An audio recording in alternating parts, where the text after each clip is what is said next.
नमस्कार दोस्तों, आप लोगों के बीच में मैं पुनः एक कविता मैथिली शरण गुप्त के द्वारा लिखी गई है, जिसको लेकर के आया हूँ। बहुत ही ये यथार्थवादी कविता है उनके द्वारा रचित, और ये बहुत जाने माने कवि हैं हिंदी साहित्य के आकाश में।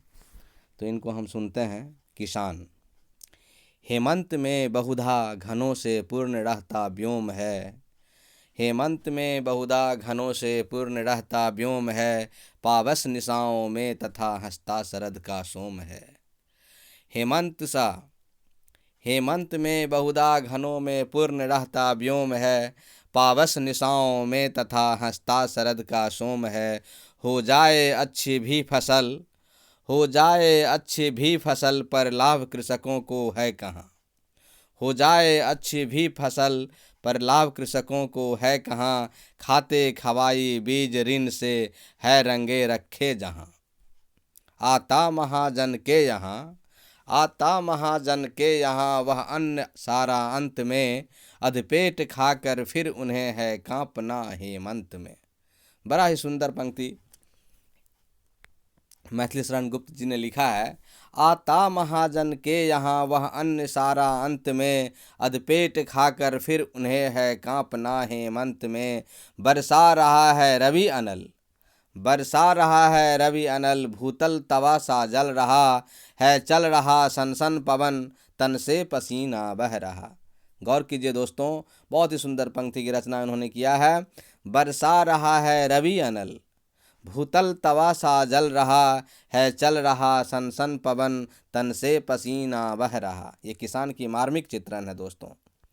देखो कृषक शोषित सुखाकर, देखो कृषक शोषित सुखाकर हल तथापि चला रहे। देखो कृषक शोषित सुखाकर हल तथापि चला रहे, किस लोभ से इस आंच में वे निज शरीर जला रहे। घनघोर वर्षा हो रही है, गगन गर्जन कर रहा, घनघोर वर्षा हो रही है, गगन गर्जन कर रहा। घर से निकलने को गरज कर वज्र वर्जन कर रहा। घनघोर वर्षा हो रही है, गगन गर्जन कर रहा। घर से निकलने को गरज कर वज्र वर्जन कर रहा। तो भी कृषक मैदान में करते निरंतर काम है, तो भी कृषक मैदान में करते निरंतर काम है। किस लोभ से वे आज भी लेते नहीं विश्राम है, किस लोभ से वे आज भी लेते नहीं विश्राम है। सॉरी दोस्तों। बाहर निकलना मौत है, आधी अंधेरी रात है, बाहर निकलना मौत है, आधी अंधेरी रात है शीत कैसा पड़ रहा और थर थराता गात है शीत कैसा पड़ रहा और थर थराता गात है। तो भी कृषक ईंधन जलाकर खेत पर हैं जागते, तो भी कृषक ईंधन जलाकर खेत पर हैं जागते। यह लाभ कैसा है, यह लाभ कैसा है, न जिसका मोह अब भी त्यागते, न जिसका मोह अब भी त्यागते। संप्रति कहाँ क्या हो रहा है, कुछ न उनको ज्ञान है। संप्रति कहाँ क्या हो रहा है, कुछ न उनको ज्ञान है वायु कैसी चल रही, इसका न कुछ भी ध्यान है वायु कैसी चल रही, इसका न कुछ भी ध्यान है। मानो भुवन से भिन्न उनका, मानो भुवन से भिन्न उनका दूसरा ही लोक है। शशि सूर्य हैं फिर भी कहीं, शशि सूर्य हैं फिर भी कहीं, उनमें नहीं आलोक है।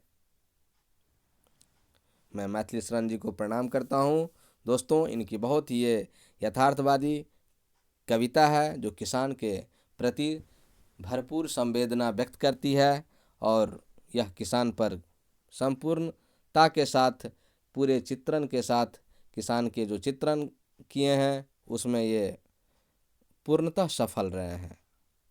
थैंक यू दोस्तों, इस कविता को वॉच करने के लिए, सुनने के लिए।